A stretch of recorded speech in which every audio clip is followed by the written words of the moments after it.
કેવી સત્ય હકીકત હેડિંગ છે એનું નામ, કેવી સત્ય હકીકત.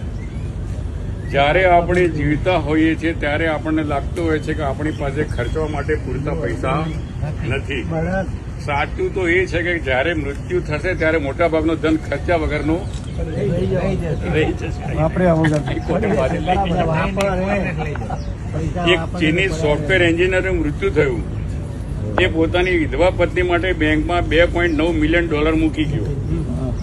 પછી પેલી વિધવાએ જવાન નોકર સાથે લગ્ન કરી લીધા. નોકરે કહ્યું, હું હંમેશા વિચારતો હતો કે હું મારા માલિક માટે કામ કરું છું, પણ હવે મને સમજાવ્યું કે આ તો માલિક આખી જિંદગી મારા માટે જ કામ કરતા હતા. એટલે જરૂરી એ છે કે વધારે ધન ભેગું કરવાને બદલે વધારે જીવવું, સારા અને સ્વસ્થ શરીર માટે પ્રયત્ન કરીએ અને આપણે જે ભેગા થઈએ બરોબર છે.